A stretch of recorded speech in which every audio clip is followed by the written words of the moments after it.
Welcome, restless seekers, to another midnight journey into the darkest corners of history's forgotten truths.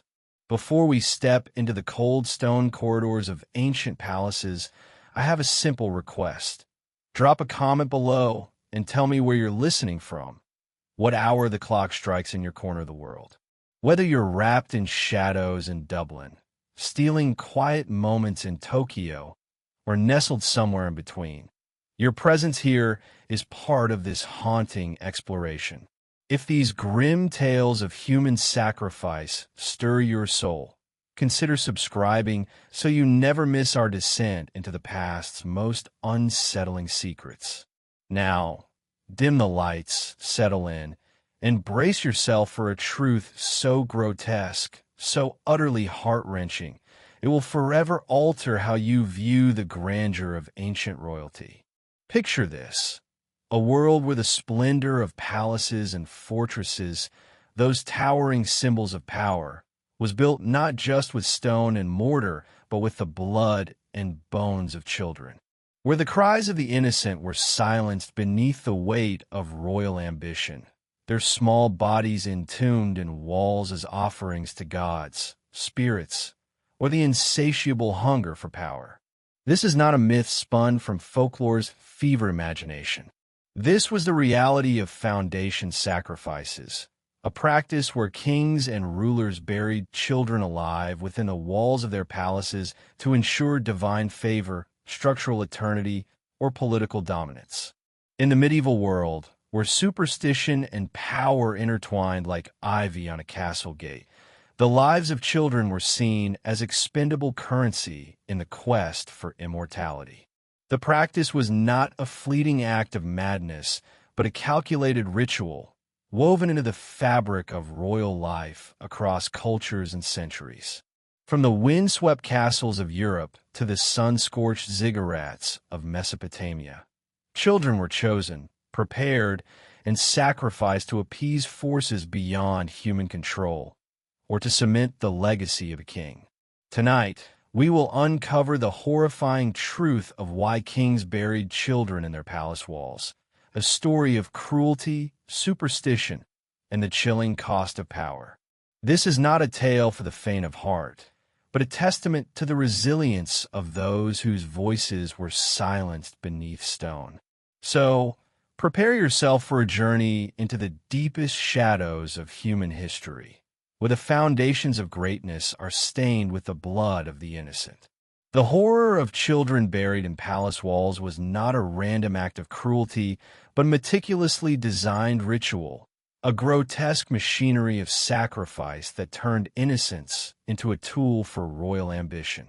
In the medieval world, where gods were believed to demand blood for blessings, kings and their priests crafted a system to offer the most vulnerable as payment for divine favor.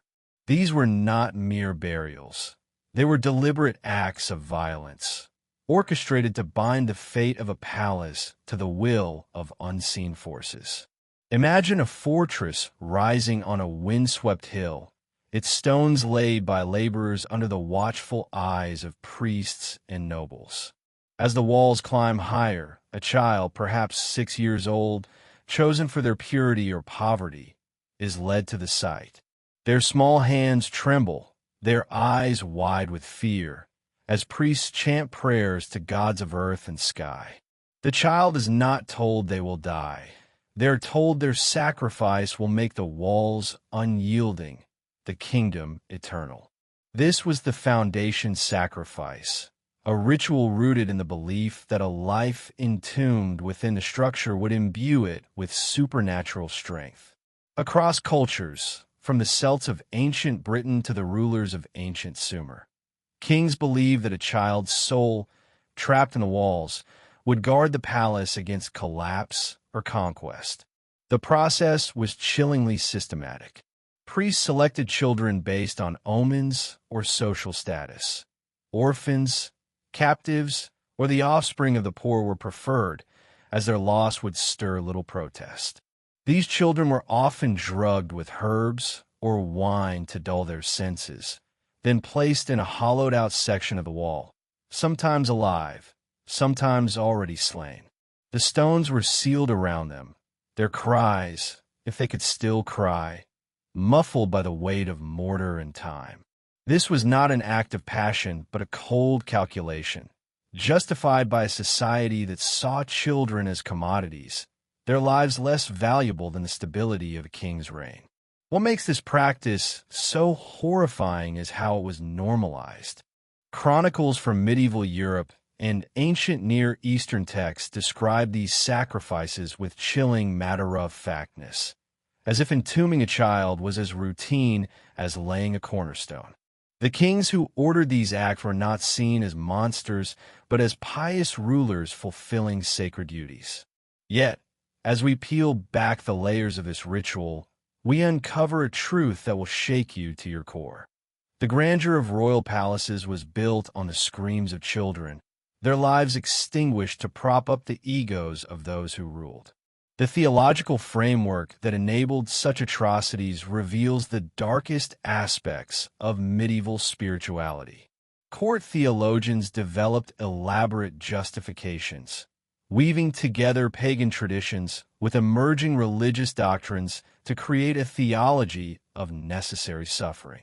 They argued that the innocent blood of children possessed unique purifying properties, that their souls, unburdened by sin, could serve as perfect intermediaries between the earthly realm and divine powers.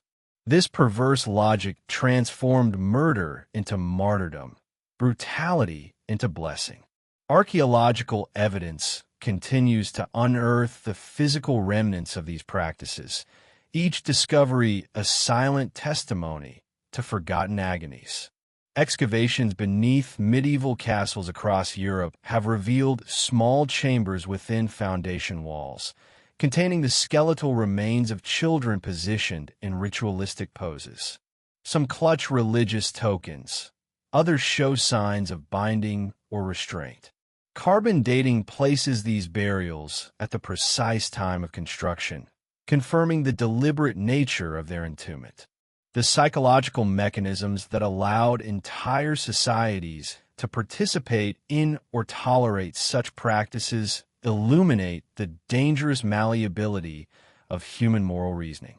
When authority figures, kings, priests, nobles, collectively endorsed child sacrifice as divine will, opposition became not merely dangerous, but spiritually treasonous. The normalization process was gradual and insidious. First, the dehumanization of certain classes of children.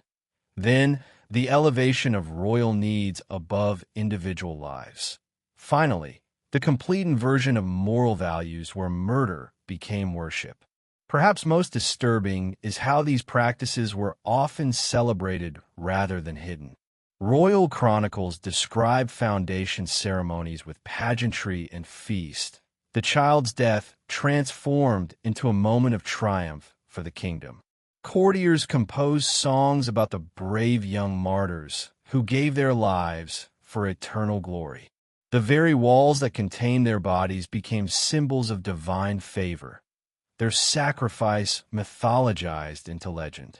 This machinery of sacrifice reveals an uncomfortable truth about power structures throughout history. Those at the apex of society have repeatedly demonstrated their willingness to consume the most vulnerable to maintain their position. The children in the walls were not victims of individual madness, but of systematic dehumanization. Their deaths, as carefully planned as any architectural element. Their silent presence beneath our feet reminds us that civilization's greatest monuments often rest upon foundations of unimaginable cruelty. To understand why kings buried children in their palace walls, we must confront the twisted logic that justified such atrocities. In a medieval mind, power was not just a political achievement, but a divine mandate, and the gods demanded sacrifices to secure their favor. Kings, priests, and nobles crafted elaborate mythologies to convince themselves and their subjects that entombing children was not murder, but a sacred necessity. Consider the story of Prince Aidan, a fictional but representative figure from 9th century Scotland. Born to a poor family, Aidan was chosen by a local king's seer for his bright eyes and unblemished skin, signs, they claimed, of a soul pleasing to the gods. His parents, starving and desperate, were told their son's sacrifice would ensure the fortress's strength and the kingdom's prosperity. They wept as they handed him over, believing their loss would save their community. Aidan was drugged, dressed in ceremonial robes, and sealed alive in a stone chamber beneath the palace's foundation. The king stood watch, his crown gleaming, as priests declared the act a triumph of divine will.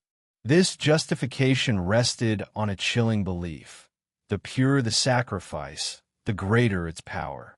Children, seen as untainted by sin, were ideal offerings.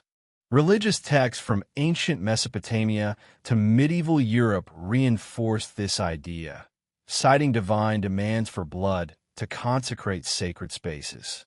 The Book of Joshua, for instance, references the rebuilding of Jericho, where man's sons were sacrificed to ensure the city's walls stood firm.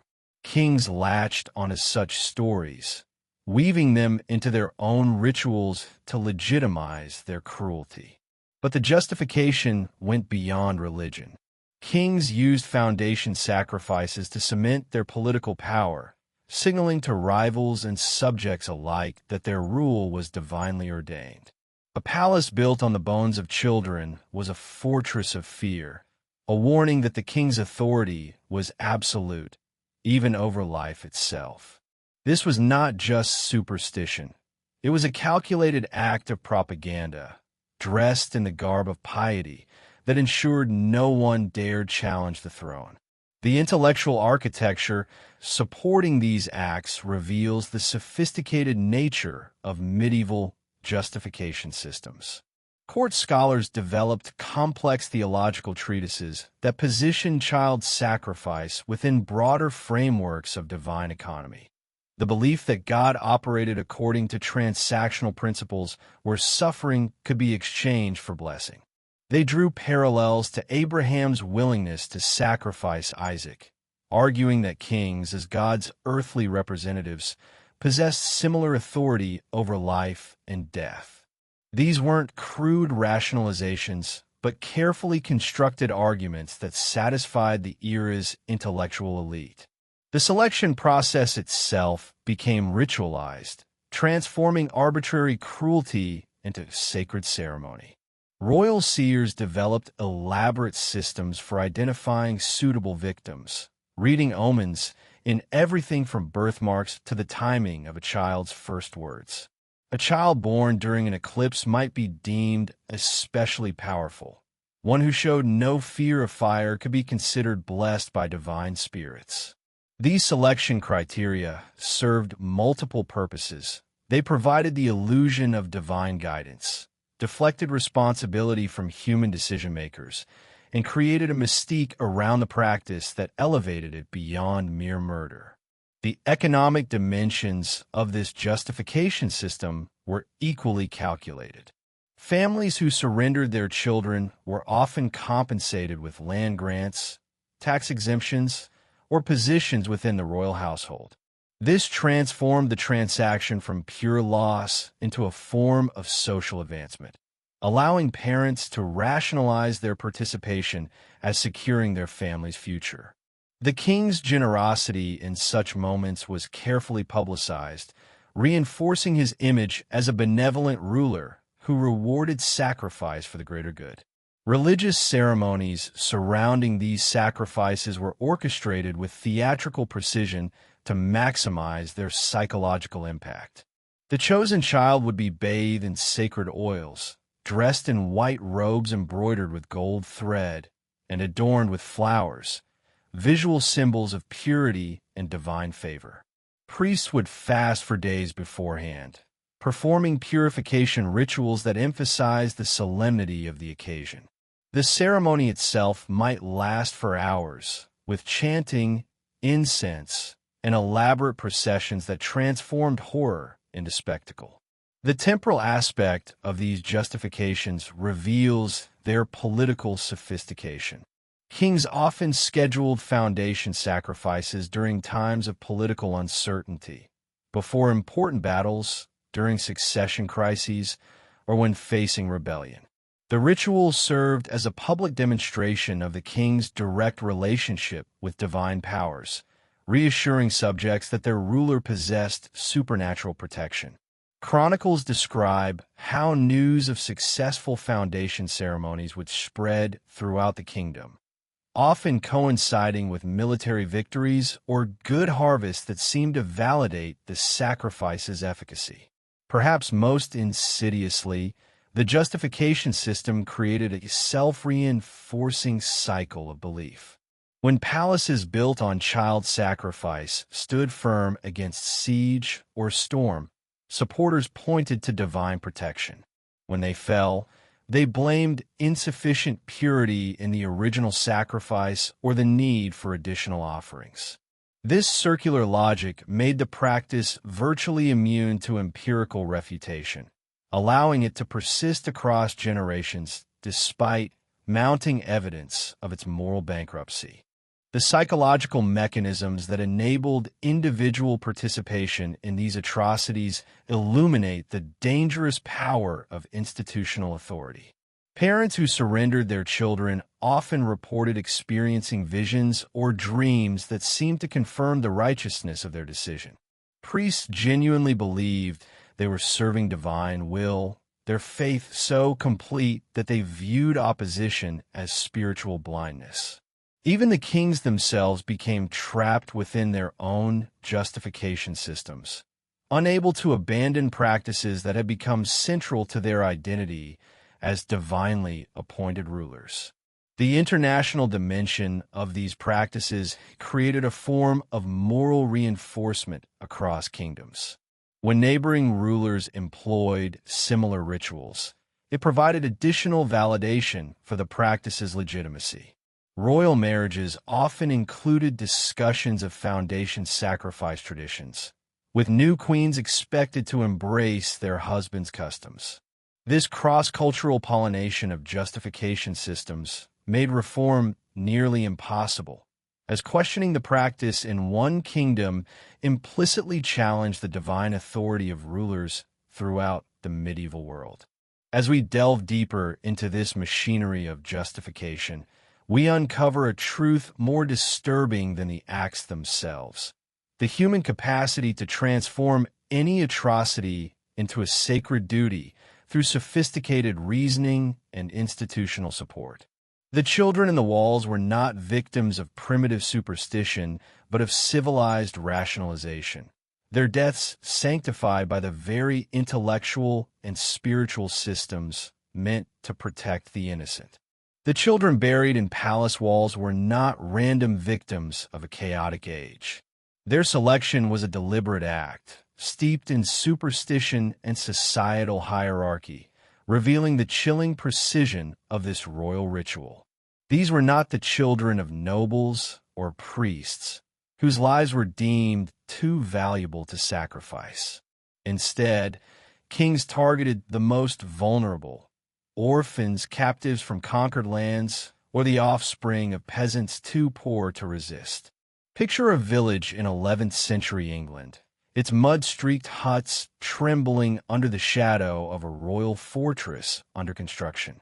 A royal emissary arrives, flanked by priests, seeking a child for the foundation sacrifice.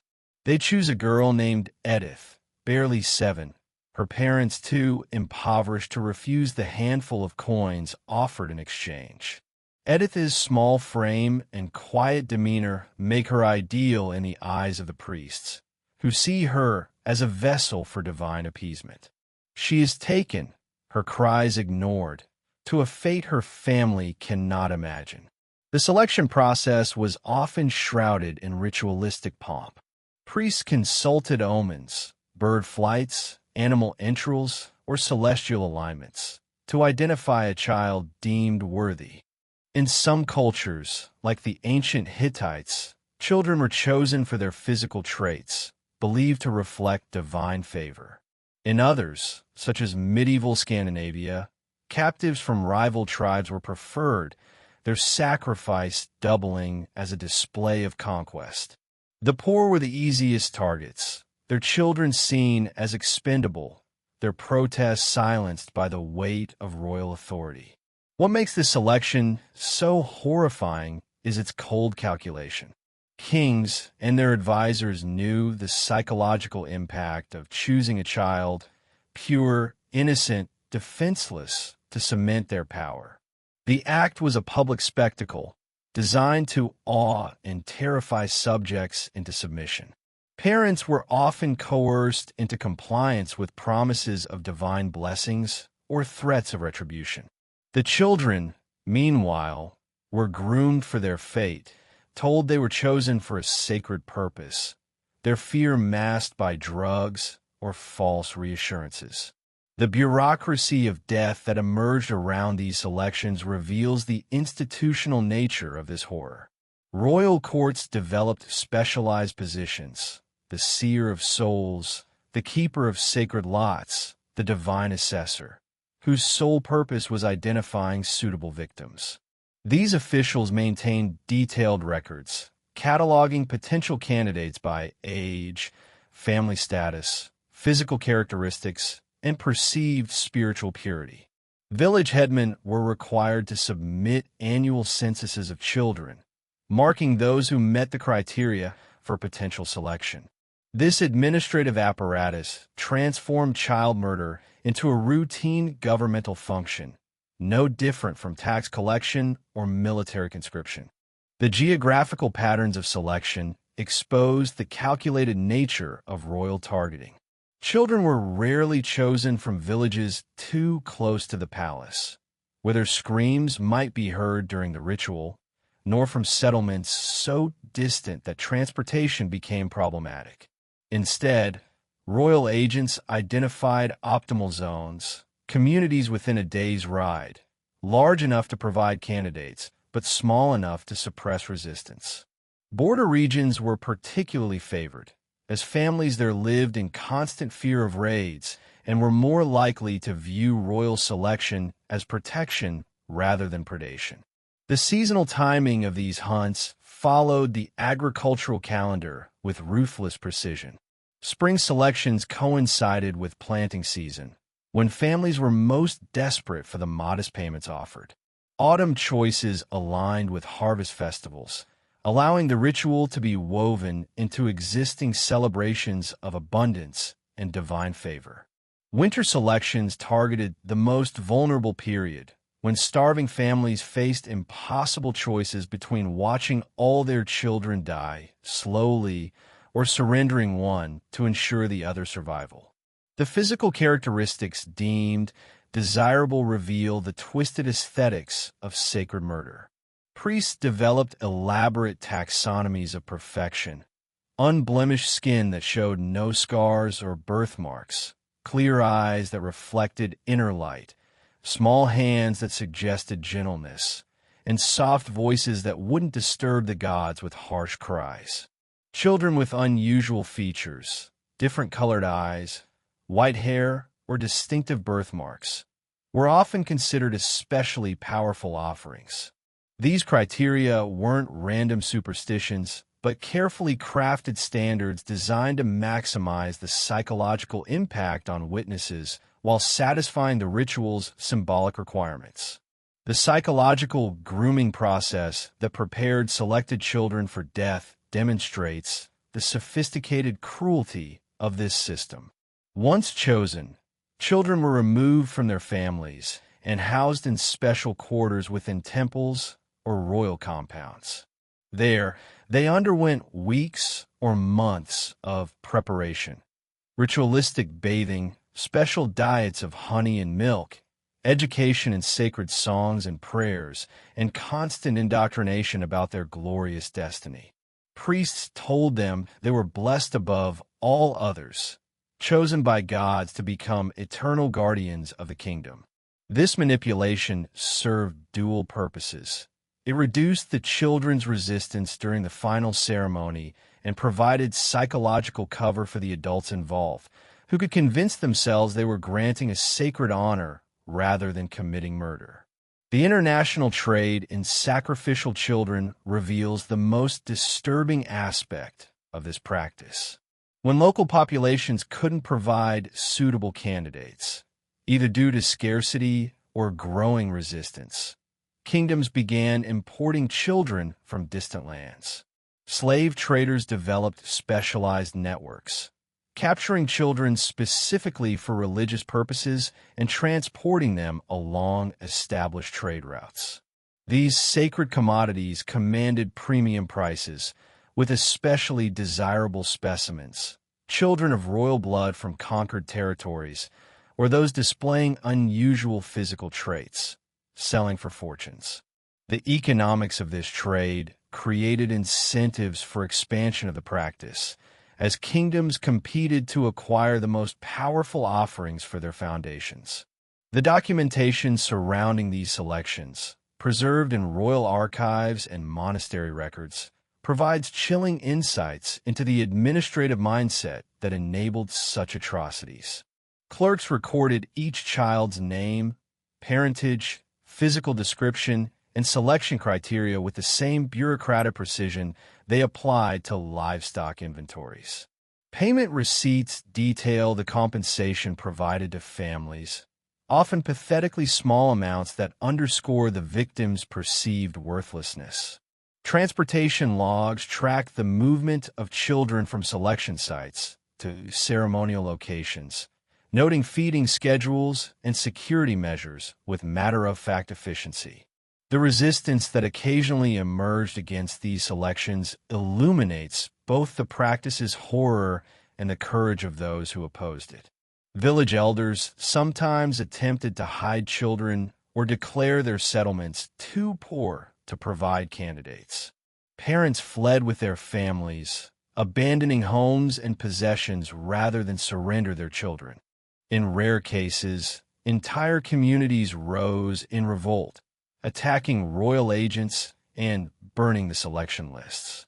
These acts of defiance were brutally suppressed, with participants facing execution or enslavement, but they represent flickering moments of moral clarity in an age of institutionalized darkness.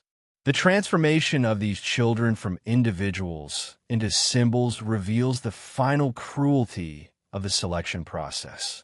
Once marked for sacrifice, they cease to exist as people in the eyes of their selectors, becoming instead sacred objects whose only value lay in their eventual destruction. Their names were replaced with ritual designations: the chosen one, divine offering, or sacred guardian. Their personal histories were erased, their families forbidden from mentioning them after the selection. This systematic dehumanization was essential to the practice's continuation, allowing participants to avoid confronting the reality that they were murdering children for the sake of political theater disguised as religious necessity. The act of burying a child in a palace wall was not a hasty or careless deed, but a carefully orchestrated ritual, steeped in superstition and designed to maximize its symbolic power. This was the moment when royal ambition and divine appeasement collided, transforming a child's life into a permanent offering sealed in stone. Imagine a construction site in ancient Babylon, the air thick with dust and the chants of priests. A boy, no older than 5, is led forward, his body draped in linen dyed with ochre, his eyes glassy from a concoction of herbs meant to dull his senses. The priests declare him a bridge between the mortal and divine, his life the price for the palace's eternal strength. A hollow chamber, just large enough for a small frame, has been prepared within the foundation. As the crowd watches in reverent silence, he is placed inside, sometimes still breathing, sometimes already dead from a ritual blade. The masons seal the chamber with stone, their movements precise, as if entombing a treasure rather than a child. These rituals varied across cultures, but shared a chilling core. In medieval Europe, children were often dressed in ceremonial garments, their bodies anointed with oils or marked with sacred symbols. In some cases, they were given offerings, trinkets, amulets, or food to carry into the afterlife, a cruel mockery of their impending death. The act was accompanied by prayers or chants, invoking gods or spirits to accept the sacrifice and bless the structure. In ancient Mesopotamia, texts described children being buried with specific orientations, facing cardinal directions to align with cosmic forces. The horror lies not just in the act, but in its theatricality. These sacrifices were public, meant to inspire awe and fear in subjects who witnessed their king's willingness to sacrifice the innocent for power. The child's fear, if they were conscious, was irrelevant. Their role was to serve as a silent offering. The ritual's precision, its careful selection, preparation, and execution, reveals a society that had normalized the unthinkable, turning a child's death into a cornerstone of royal legacy. The architectural choreography of these entombments reveals the calculated nature of every element. Master builders worked closely with priests to design chambers that served both structural and spiritual purposes. The hollow spaces were carved from single blocks of stone, their dimensions precisely calculated to accommodate a child's body while maintaining the wall's integrity. Ventilation shafts were sometimes included, not for the victim's comfort, but to allow the child's final breaths to mingle with the air of the palace above, symbolically binding their spirit to the structure forever. The timing of these rituals followed astronomical calculations with obsessive precision.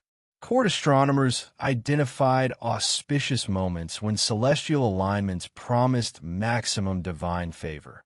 During eclipses, when the boundary between worlds grew thin, at solstices when cosmic energies reached their peak, or during the appearance of significant comets. These temporal coordinates weren't arbitrary superstitions, but reflected sophisticated understanding of how to maximize the ritual's psychological impact on witnesses, who interpreted celestial events as divine approval of the proceedings. The pharmaceutical preparation of victims represents one of the most disturbing aspects of this calculated cruelty. Royal apothecaries developed specialized compounds designed to induce specific states of consciousness in the children. Some mixtures cause euphoric visions, leading victims to believe they were ascending to divine realms rather than facing death. Others produce paralysis while maintaining awareness, ensuring the child remained conscious during entombment but unable to struggle or cry out. The most sophisticated preparations created a death-like trance, allowing priests to claim the child had already been claimed by the gods before the stones were sealed. The witnessing protocols surrounding these ceremonies reveal their function as instruments of political control. Attendance was mandatory for nobility, clergy, and selected commoners, creating a community of complicity that bound participants to the king's authority through shared guilt. Specific viewing positions were assigned based on social rank, with the most privileged observers placed closest to the entombment chamber to witness every detail. Children from noble families were often required to attend, their horror serving as education in the absolute nature of royal power and the consequences of disobedience. The sonic landscape of these rituals was carefully orchestrated to create maximum psychological impact. Drummers maintained rhythmic patterns that synchronized with human heartbeats, inducing trance-like states in witnesses. Choir voices were trained to produce harmonies that seemed to emanate from the stones themselves, creating auditory illusions that suggested divine presence. The child's final sounds, whether conscious cries or the subtle settling of their body, were interpreted as sacred communications, messages from the divine realm confirming acceptance of the offering. The preservation techniques applied to ensure the victim's spiritual effectiveness demonstrate the ritual's material sophistication. Bodies were treated with resins and salts imported from distant lands, their cost reflecting the perceived importance of maintaining the child's incorruptible presence within the walls. Sacred herbs were packed around the remains to maintain their spiritual potency, while precious metals were sometimes inserted into the chamber to conduct divine energy throughout the structure. These preservation methods weren't motivated by respect for the dead, but by practical concerns about maintaining the sacrifice's supernatural effectiveness over centuries. The documentation process surrounding each entombment created permanent records of these atrocities, preserved in royal archives with bureaucratic precision. Scribes recorded every detail: the child's name and parentage, the astrological conditions, the specific prayers recited, the materials used in preservation, and the witness list. These records served multiple purposes. They provided templates for future rituals, documented the kingdom's spiritual investments for divine favor, and created legal evidence of the sacrifice's legitimacy should questions arise about the palace's supernatural protection. The psychological aftermath of these ceremonies created lasting trauma that rippled through entire communities. Witnesses reported nightmares, hallucinations, and obsessive thoughts about the entombed children. Some developed elaborate rituals of their own, leaving food offerings near palace walls or whispering prayers to the buried souls. The collective guilt and horror generated by these events served the throne's purposes perfectly, creating a population too psychologically damaged to organize effective resistance against royal authority. The international documentation of these practices reveals their widespread nature across civilizations. Roman historians describe Celtic chieftains burying captive children in hill fort foundations. Chinese chronicles detail the entombment of peasant children in imperial palace construction. Norse sagas reference the practice among Scandinavian kings, building coastal fortresses. These cross-cultural parallels weren't coincidental, but reflected the universal appeal of using child sacrifice as a tool of political terror disguised as religious devotion. The economic aftermath of these rituals created lasting market distortions that reflected their true cost. The specialized materials required, ceremonial garments, preservation compounds, astronomical calculations, architectural modifications, represented enormous expenditures that drained royal treasuries. Yet kings viewed these costs as investments, believing that divine protection would generate returns through military victories, agricultural abundance, and political stability. The economic records reveal the true scale of resources devoted to child murder. Fortunes that could have fed thousands instead channeled toward ritualized horror. The technological innovations developed specifically for these ceremonies represent perhaps the most disturbing aspect of human ingenuity applied to atrocity. Engineers designed mechanisms for lowering children into narrow chambers without damaging the walls. Architects developed sealing techniques that could be completed rapidly to minimize the victim's suffering or the audience's discomfort. Pharmacologists refined drug compounds to achieve precise states of consciousness. These innovations weren't accidental byproducts, but deliberate technological advancement in service of systematic child murder, revealing how civilization's highest achievements could be perverted to serve its darkest purposes. The practice of burying children in palace walls inflicted a profound psychological wound, not only on the victims but on the families, communities, and even the perpetrators who participated in these rituals. This was not just a physical act of violence, but a deliberate assault on the human spirit, designed to instill fear, submission, and a twisted sense of divine order. Consider the parents of a sacrificed child, like those of young Edith from our earlier tale. They were forced to watch as their daughter was taken, told that her death would secure the kingdom's future. The guilt and helplessness they felt were compounded by religious propaganda that framed their loss as a noble sacrifice. These parents lived with the knowledge that their child's screams were entombed in the walls of a king's palace, their grief silenced by the threat of royal retribution. Many internalized the belief that they had done right by their community, a psychological defense against the unbearable truth. The children themselves, if conscious during the ritual, endured unimaginable terror. Drugged or not, they were often aware of their fate, their small bodies trembling as they were placed in dark, confined spaces. The psychological manipulation began long before the entombment, with priests and overseers telling them their death was a sacred honor. This conditioning robbed them of any chance to resist or even comprehend their own humanity, reducing them to objects in a divine transaction. Communities, too, bore the scars. Villagers who witnessed these sacrifices were taught to see children as expendable, their lives less valuable than the king's ambitions. This created a culture of fear and complicity, where questioning the ritual was tantamount to defying the gods or the king. Even the masons and priests who carried out the act were not immune. Many likely suppressed their horror through ritualistic detachment, convincing themselves they served a higher purpose. The ripple effects were profound, creating generations who accepted child sacrifice as a grim necessity, their empathy dulled by the weight of tradition.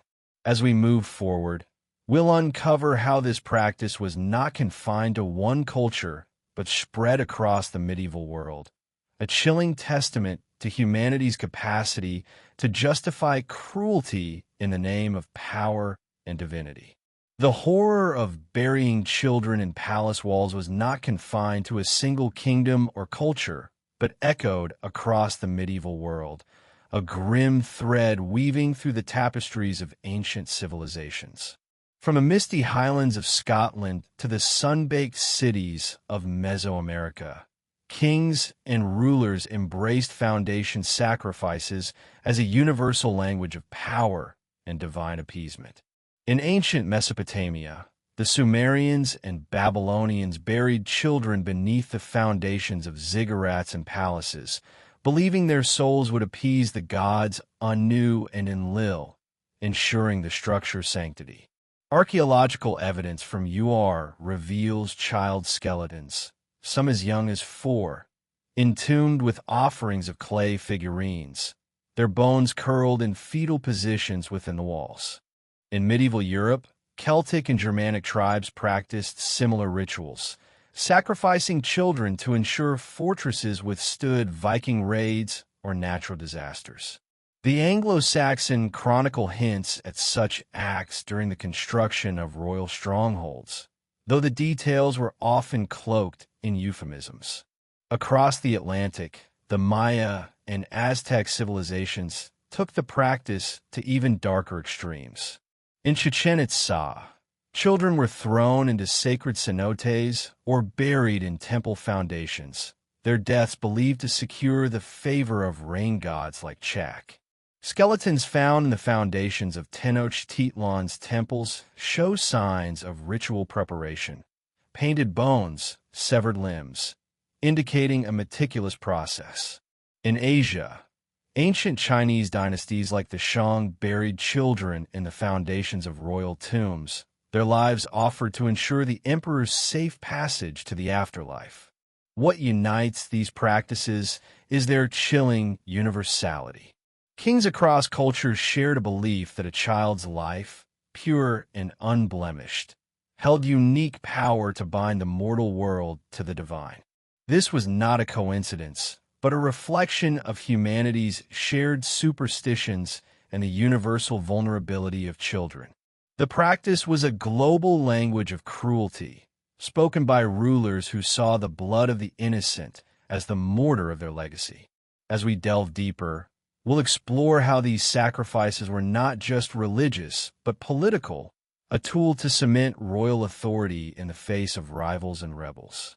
The burial of children in palace walls was not merely a religious ritual, but a calculated act of political theater designed to solidify a king's authority and intimidate his subjects. In a world where power was fragile and rebellion ever-present, the sacrifice of a child was a potent symbol of a ruler's divine right to rule and his willingness to wield that power without mercy. Picture a 12th century Norman castle, its construction a spectacle watched by nobles, clergy, and commoners alike. As the foundation is laid, a child is brought forth, their small body adorned with ceremonial trappings. The king himself presides, his presence a declaration that he holds sway over life and death.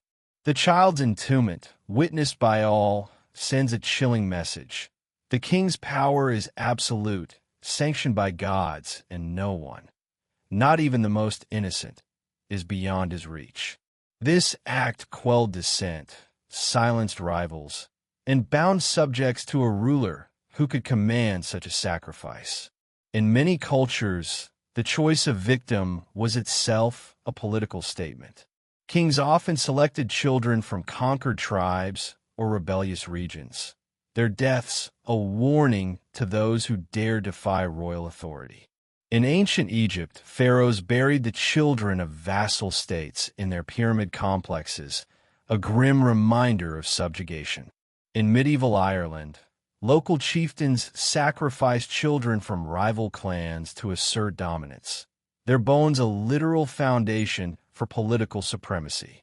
The church often played a complicit role, lending divine legitimacy to these acts.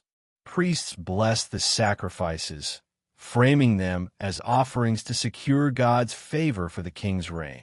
This alliance between crown and clergy created a feedback loop of power, where religious doctrine reinforced royal authority and royal sacrifices funded ecclesiastical wealth. The political genius of the practice lay in its ability to cloak cruelty and piety, making resistance seem both futile and blasphemous. As we press deeper, we'll uncover the role of the church in sanctifying these horrors, transforming acts of murder into sacred rituals that bound entire societies in chains of fear and faith. The medieval church, that supposed beacon of divine mercy, was not a protector of children, but a key architect of their sacrifice. By weaving foundation sacrifices into the fabric of religious doctrine, the church transformed acts of murder into sacred rituals, ensuring their acceptance across Christendom and beyond. In the shadow of great cathedrals, priests played a central role in selecting and preparing children for entombment. They crafted theological justifications, claiming that a child's pure soul was the ultimate offering to God, capable of securing divine protection for a king's palace or fortress. In 10th century France, monastic chronicles describe children buried in the foundations of royal chapels, their deaths celebrated as acts of piety that would shield the kingdom from divine wrath. Priests presided over these rituals, chanting psalms as masons sealed the children in stone, their voices lending an air of sanctity to the horror. The church's complicity extended beyond mere participation. It actively profited from these sacrifices, accepting donations from kings and nobles to fund monasteries and cathedrals. In return, the church provided spiritual cover, preaching that the deaths of these children were necessary for the greater good.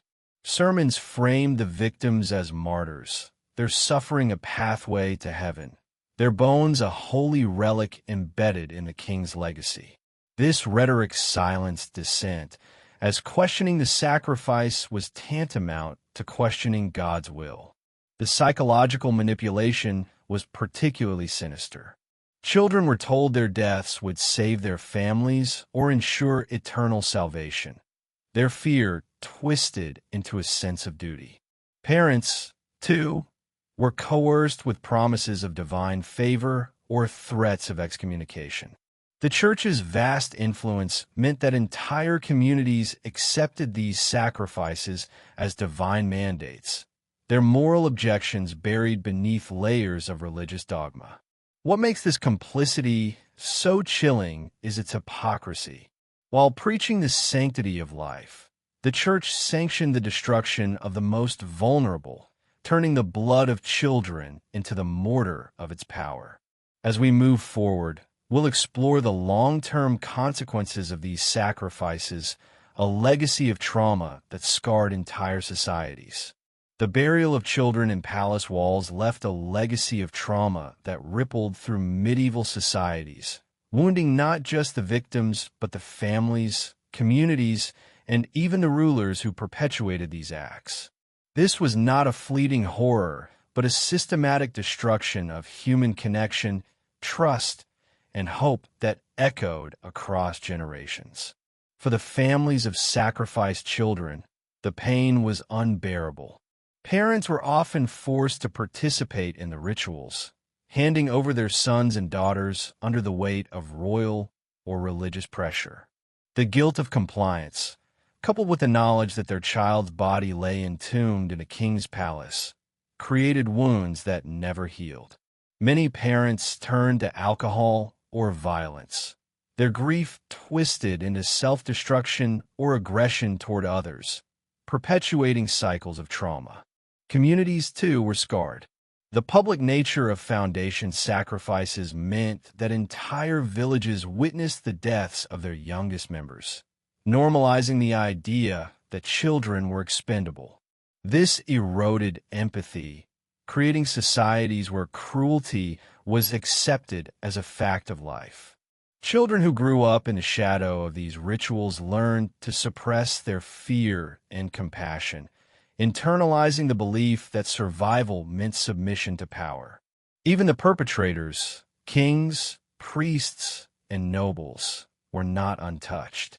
While they justified their actions with divine rhetoric, some must have grappled with the moral weight of their deeds. Chronicles from medieval Europe hint at kings who suffered nightmares or sought penance after ordering sacrifices, their consciences haunted by the children they condemned. Yet these moments of doubt were fleeting, drowned out by the machinery of power that demanded more blood. The long-term impact was a culture of fear and dehumanization. Generations grew up believing that children's lives were secondary to the needs of the powerful, a mindset that justified not just foundation sacrifices, but other forms of exploitation. This trauma shaped medieval society, dulling its capacity for compassion and paving the way for further cruelties. As we near the end of our journey, we'll confront the chilling efficiency of this system, a machine designed to consume innocence for the sake of power. The burial of children in palace walls was not an isolated act of cruelty, but the centerpiece of a sinister machine, a system designed to consume innocence and transform it into the currency of royal power. Every element of medieval society, religion, politics, culture, was calibrated to ensure that this practice thrived, its horrors woven into the very foundations of civilization. This machine operated with chilling efficiency. Kings selected children based on their vulnerability, exploiting the poor and powerless who could not resist. Priests provided theological cover, framing the sacrifices as divine necessities that secured God's favor. Communities, conditioned by fear and superstition, accepted the loss of their children as the price of stability. Even the masons who sealed the stones were complicit, their labor a silent endorsement of the king's will. The process was refined over centuries, becoming a ritual as precise as it was grotesque. In some cultures, children were buried alive to ensure their souls remained trapped in the walls, their suffering believed to amplify the sacrifice's power. In others, they were killed beforehand, their bodies arranged with meticulous care to align with cosmic or religious principles. The act was a spectacle, designed to awe subjects and terrify rivals, a testament to the king's ability to wield life and death. What makes this machine so horrifying is its banality. Chronicles and archaeological records reveal that these sacrifices were recorded with the same bureaucratic precision as crop yields or tax collections.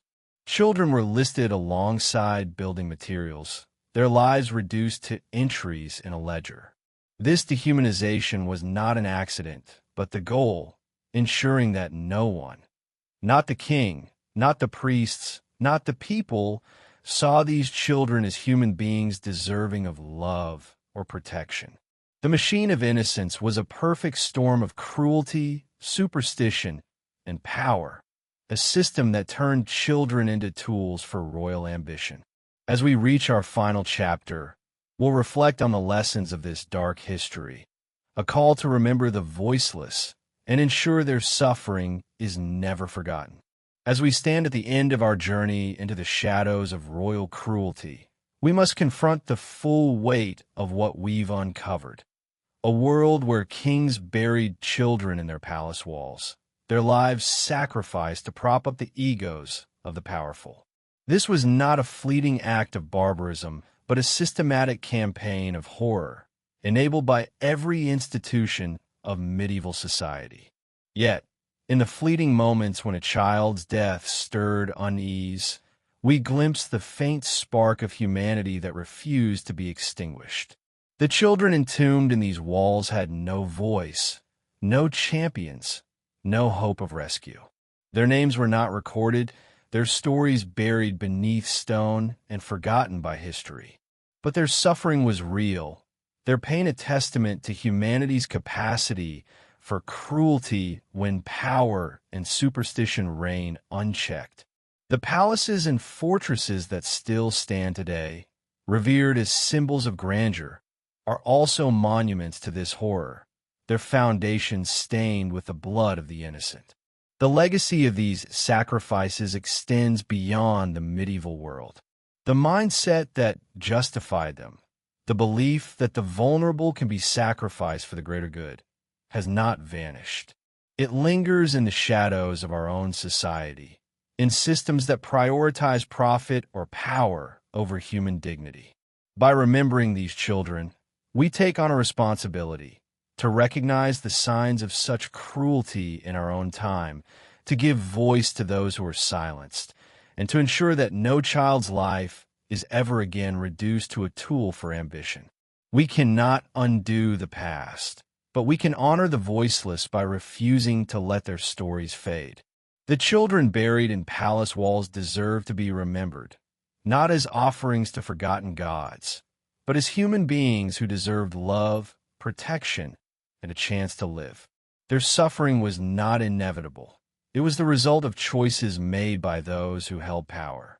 Let their memory be a call to action, a reminder that we must guard against the darkness that allows such horrors to flourish. As the first light of dawn breaks over these ancient stones, let us vow to carry their stories forward, ensuring that their cries, though silenced centuries ago, are heard at last.